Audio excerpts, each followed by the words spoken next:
तो ये आजकल जो कुछ दिनों में हमें देखने में काफ़ी ऐसी न्यूज़ आई हैं जिनमें ये केसेस बहुत ज़्यादा रूनुमा हुए हैं। अगर हम देखा जाए कुछ दिन पहले जेहलम का केस हुआ, फिर गुजरपुरा का केस लाहौर का, फिर कराची का जो बड़ा एक वाकया वायरल हो रहा है कि एक बुजुर्ग ने 64 साल के अपनी बीवी को सिर्फ इसी वजह से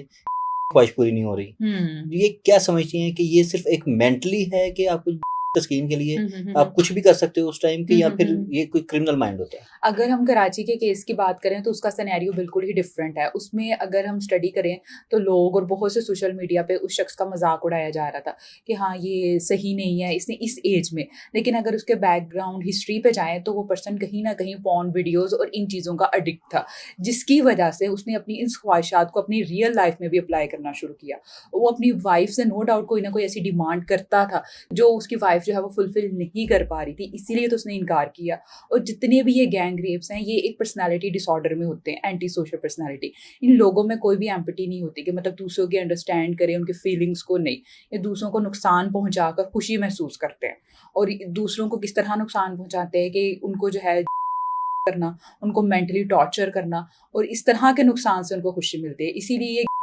अगर उनको सजा भी दे दी जाए या गिरफ्तार भी कर लिया जाए, इनको किसी किस्म का कोई गिल्ट नहीं होता कि इन्होंने गलत किया। जैसे कि उस बुजुर्ग की बात करें या बाकी भी जितने ये केसेस हैं, इनमें जितने भी लड़के या मर्द हैं उनको कोई गिल्ट नहीं है कि हम लोगों ने गलत किया, वो कहते हैं हम राइट पे थे।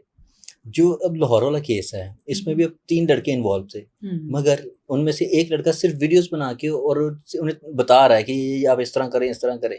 तो उसे आप किस तरह लेंगे कि उसने किया कुछ नहीं मगर वो वीडियोस बना के और दूसरे को गाइड कर रहा है? अच्छा, वीडियोस बनाने का तो बहुत ज़्यादा चल पड़ा है कि हर कहीं भी अगर कहीं झगड़ा हो रहा है तो लोग जो है वो सुलह करवाने की बजाय वीडियो पे फोकस करते हैं कि वीडियो मिल जाए कि एविडेंस मिल जाता है आपको। और फिर उस लड़के की मेंटालिटी वो भी उन्हीं के ग्रोह का एक पार्ट था, वो भी मतलब कहीं ना कहीं उतना ही उस चीज़ में जो है मुलव्विस था। आपने देखा होगा कि लास्ट ईयर जो है इंडिया में डॉक्टर के साथ भी, लेडी डॉक्टर के साथ भी इसी तरह का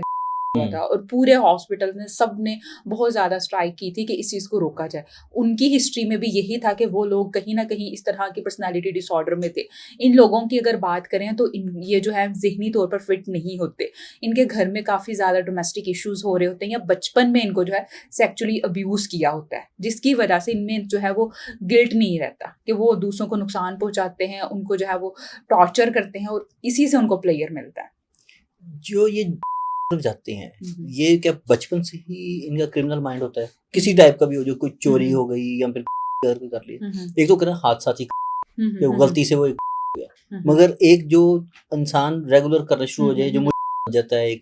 जैसे कहते हैं हम बदमाशी कल्चर चल पड़ा कि जी हम बदमाशी करेंगे,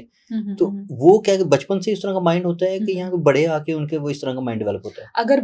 बात करें उनके बचपन की तो कुछ लोगों का जो है वो बचपन से ही इस तरह का मेंटल होता है। किस तरह होता है, वो घर में डोमेस्टिक इश्यूज देखते हैं कि उनके वालिदैन जो है आपस में झगड़ा कर रहे हैं, फादर जो है उसकी मदर को काफ़ी ज़्यादा मार रहा है और बाहर जो है वो अजीब अजीब सी हरकतें करते हैं, तो ये सारा नोट करते हैं। और कुछ लोग जो हैं उनके बचपन में अगर नहीं भी हुआ, अगर उनकी एडल्ट में इन्वायरमेंट ऐसा मिल गया है, उनके दोस्त उनकी कंपनी ऐसे मिल गई है जो गलत है, तो वो उस कंपनी में रहते हुए माहौल का बहुत ज़्यादा असर होता है और वो इस तरह की सोसाइटी में चले जाते हैं। अब जितने भी पेशेंट्स आते हैं या कोई भी आते हैं उन्हें सबसे पहले यही कहा जाता है, यही पूछा जाता है क्या आप खुद से आए हैं या फोर्स करके आए। अगर वो कहें कि हम खुद से आए हैं तो इट्स मीन उनका ट्रीटमेंट जल्दी हो जाएगा, लेकिन अगर वो कहें कि हमें मजबूर करके या लाया गया तो फिर उनके लिए मुश्किल होता है। इसीलिए माहौल जो है वो बहुत ज़्यादा असर डालता है आपकी पर्सनैलिटी पे, आपके रवैयों पे और आपके जहनी सुकून पे। यही कहा जाता है कि अपने बच्चों के इर्द गिर्द के माहौल पे देखें कि वो किस तरह के लोगों से मिल रहे हैं और किस तरह के जो है वो कंपनी में जा रहे हैं, क्योंकि अगर उनका माहौल ही ठीक नहीं है तो उनकी जहनी सेहत कैसे बेहतर होगी। इसी तरह जितने भी ये लोग हैं इनका माहौल ऐसा है, या तो ये बचपन में इनके साथ कोई ना कोई जो है फिजिकल अब्यूज हुआ है, नहीं तो बाद में जो है इनकी कंपनी ऐसी रही है जिसकी वजह से ये यहाँ तक आए हैं।